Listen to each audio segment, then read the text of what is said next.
Later Than You Think by Fritz Leiber.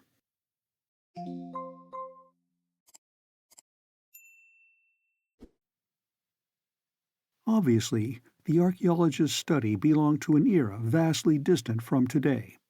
Familiar similarities here and there only sharpened the feeling of alienage. The sunlight that filtered through the windows in the ceiling had a wan and greenish cast, and was augmented by radiation from some luminous material impregnating the walls and floor. Even the wide desk and the commodious hassocks glowed with a restful light. Across the former were scattered metal-backed wax tablets, styluses, and a pair of large and oddly formed spectacles. The crammed bookcases were not particularly unusual, but the books were bound in metal, and the script on their spines would have been utterly unfamiliar to the most erudite of modern linguists.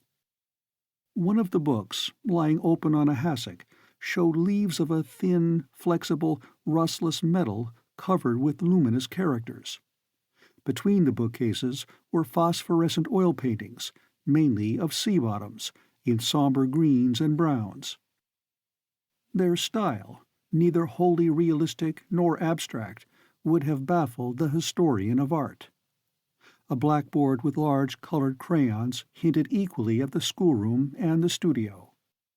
In the center of the room, midway to the ceiling, hung a fish with iridescent scales of breathtaking beauty. So invisible was its means of support that, also taking into account the strange paintings and the greenish light, one would have sworn that the object was to create an underwater scene. The explorer made his entrance with a theatrical swirl of movement. He embraced the archaeologist with a warmth calculated to startle that crusty old fellow. Then he settled himself on a hassock, looked up and asked a question in a speech and idiom so different from any we know that it must be called another means of communication rather than another language. The import was, "Well, what about it?" If the archaeologist were taken aback, he concealed it. His expression showed only pleasure at being reunited with a long-absent friend. "What about what?" he queried. "About your discovery." "What discovery?" The archaeologist's incomprehension was playful. The explorer threw up his arms. "Why, what else but your discovery, here on Earth, of the remains of an intelligent species? It's the find of the age. Am I going to have to coax you? Out with it!" "I didn't make the discovery," the other said tranquilly. "I only supervised the excavations and directed the correlation of material. You ought to be doing the talking. You're the one who's just returned from the stars." "Forget that." The explorer brushed the question aside. "As soon as our spaceship got within radio range of Earth, they started to send us a continuous newscast covering the period of our absence. One of the items, exasperatingly brief, mentioned your discovery. It captured my imagination. I couldn't wait to hear the details." He paused, then confessed, "You get so eager out there in space. A metal film droplet of life lost in immensity. You rediscover your emotions." He changed color, then finished rapidly. "As soon as I could decently get away, I came straight to you. I wanted to hear about it from the best authority, yourself." The archaeologist regarded him quizzically. "I'm pleased that you should think of me and my work, and I'm very happy to see you again. But admit it now. Isn't there something a bit odd about your getting so worked up over this thing? I can understand that after your long absence from Earth, any news of Earth would seem especially important. But isn't there an additional reason?" The explorer twisted impatiently. "Oh, I suppose there is. Disappointment, for one thing. We were hoping to get in touch with intelligent life out there. We were specially trained in techniques for establishing mental contact with alien intelligent life forms. Well, we found some planets with life upon them all right, but it was primitive life, not worth bothering about." Again he hesitated embarrassedly. "Out there you get to thinking of the preciousness of intelligence. There's so little of it, and it's so lonely. And we so greatly need intercourse with another intelligent species to give depth and balance to our thoughts. I suppose I set too much store by my hopes of establishing a contact." He paused. "At any rate, when I heard that what we were looking for you had found here at home, even though dead and done for, I felt that at least it was something. I was suddenly very eager. It is odd, I know, to get so worked up about an extinct species, as if my interest could mean anything to them now, but that's the way it hit me." Several small shadows crossed the windows overhead. They might have been birds, except they moved too slowly. "I think I understand," the archaeologist said softly. "So get on with it, and tell me about your discovery," the explorer exploded. "I've already told you that it wasn't my discovery," the archaeologist reminded him. "A few years after your expedition left, there was begun a detailed resurvey of Earth's mineral resources. In the course of some deep continental borings, one party discovered a cache, whether a very large box or a rather small room, with metallic walls of great strength and toughness. Evidently, its makers had intended it for the very purpose of carrying a message down through the ages.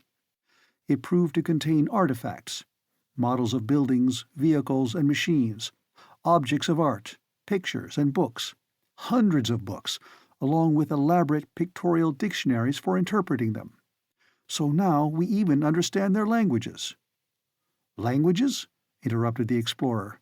"That's queer. Somehow one thinks of an alien species as having just one language." "Like our own, this species had several, though there were some words and symbols that were alike in all their languages. These words and symbols seem to have come down unchanged from their most distant prehistory." The explorer burst out. "I am not interested in all that dry stuff. Give me the wet. What were they like? How did they live? What did they create? What did they want?" The archaeologist gently waved aside the questions. "All in good time. If I am to tell you everything you want to know, I must tell it in my own way. Now that you are back on Earth, you will have to reacquire those orderly and composed habits of thought which you have partly lost in the course of your wild interstellar adventurings." "Curse you, I think you're just trying to tantalize me." The archaeologist's expression showed that this was not altogether untrue. He casually fondled an animal that had wriggled up onto his desk, and which looked rather more like an eel than a snake. "Cute little brute, isn't it?" he remarked. When it became apparent that the explorer wasn't to be provoked into another outburst, he continued, "It came to my task to interpret the contents of the cache, to reconstruct its maker's climb from animalism and savagery to civilization, their rather rapid spread across the world's surface, their first fumbling attempts to escape from the Earth." "They had spaceships?" "It's barely possible.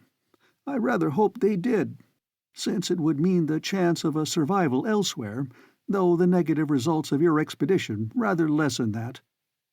He went on, "The cache was laid down when they were first attempting spaceflight, just after their discovery of atomic power, in the first flush of their youth.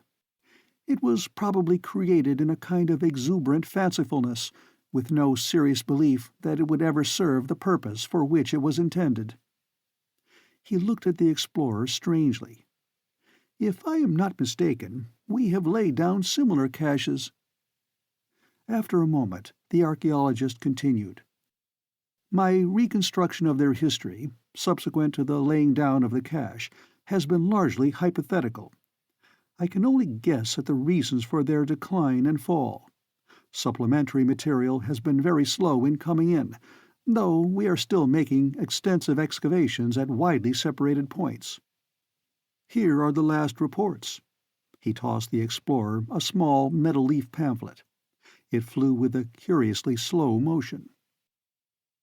"That's what struck me so queer right from the start," the explorer observed, putting the pamphlet aside after a glance. If these creatures were relatively advanced, why haven't we learned about them before? They must have left so many things: buildings, machines, engineering projects, some of them on a large scale. You'd think we'd be turning up traces everywhere. I have 4 answers to that, the archaeologist replied. The first is the most obvious: time. Geologic ages of it. The second is more subtle. What if we should have been looking in the wrong place? I mean, what if the creatures occupied a very different portion of the Earth than our own? Third, it's possible that atomic energy, out of control, finished the race and destroyed its traces. The present distribution of radioactive compounds throughout the Earth's surface lends some support to this theory. Fourth, he went on, it's my belief that when an intelligent species begins to retrogress, it tends to destroy, or rather debase, all the things it has laboriously created. Large buildings are torn down to make smaller ones. Machines are broken up and worked into primitive tools and weapons. There's a kind of unraveling or erasing. A cultural second law of thermodynamics begins to operate, whereby the intellect and all its works are gradually degraded to the lowest level of meaning and creativity. But why? The explorer sounded anguished. Why should any intelligent species end like that? I grant the possibility of atomic power getting out of hand, though one would have thought they'd have taken the greatest precautions. Still, it could happen.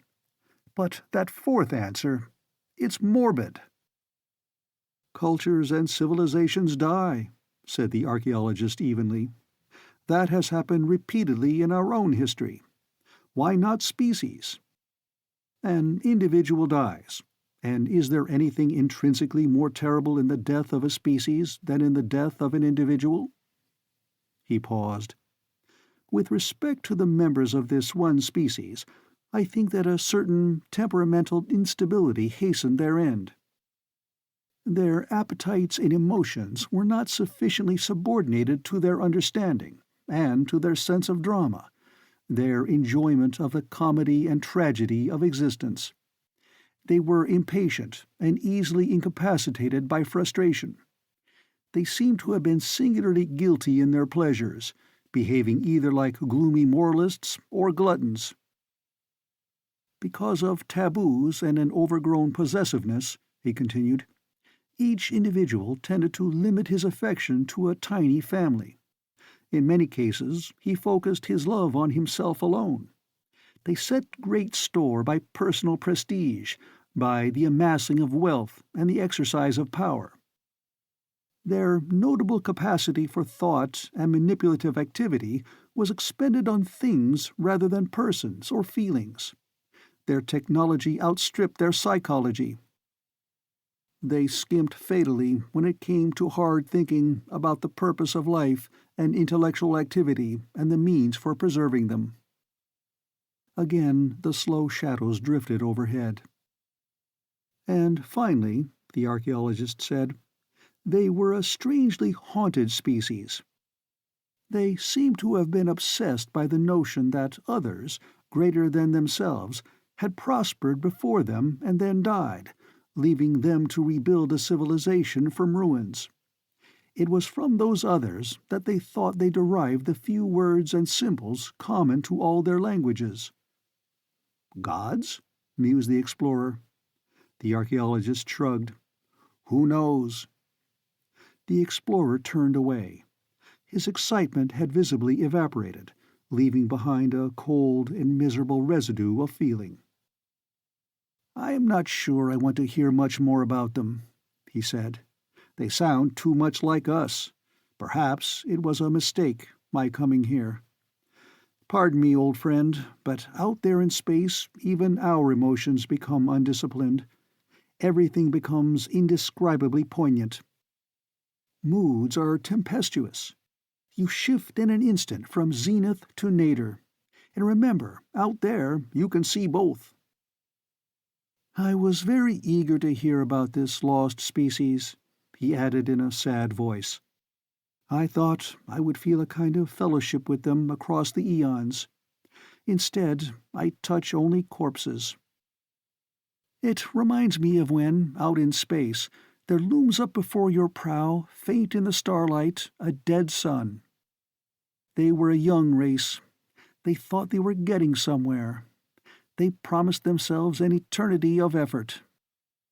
And all the while there was wriggling toward them out of that future for which they yearned. Oh, it's so completely futile and unfair. I disagree, the archaeologist said spiritedly. Really, your absence from Earth has unsettled you even more than I first surmised. Look at the matter squarely. Death comes to everything in the end. Our past is strewn with our dead. That species died, it's true. But what they achieved, they achieved. What happiness they had, they had. What they did in their short span is as significant as what they might have done had they lived 1 billion years. The present is always more important than the future, and no creature can have all the future. It must be shared, left to others. Maybe so, the explorer said slowly. Yes, I guess you're right. But I still feel a horrible wistfulness about them, and I hug to myself the hope that a few of them escaped and set up a colony on some planet we haven't yet visited. There was a long silence. Then the explorer turned back. "You old devil," he said in a manner that showed his gayer and more boisterous mood had returned, though diminished. "You still haven't told me anything definite about them." "So I haven't," replied the archaeologist with guileful innocence. "Well, they were vertebrates." "Oh? Yes. What's more, they were mammals." "Mammals? I was expecting something different." "I thought you were." The explorer shifted. "All this matter of evolutionary categories is pretty cut and dried. Even a knowledge of how they looked doesn't mean much. I'd like to approach them in a more intimate way. How did they think of themselves? What did they call themselves? I know the word won't mean anything to me, but it will give me a feeling of recognition." "I can't say the word," the archaeologist told him, "because I haven't the proper vocal equipment. But I know enough of their script to be able to write it for you as they would have written it. Incidentally, it is one of those words common to all their languages, that they attributed to an earlier race of beings." The archaeologist extended one of his 8 tentacles toward the blackboard. The suckers at its tip firmly grasped a bit of orange crayon. Another of his tentacles took up the spectacles and adjusted them over his 3-inch protruding pupils.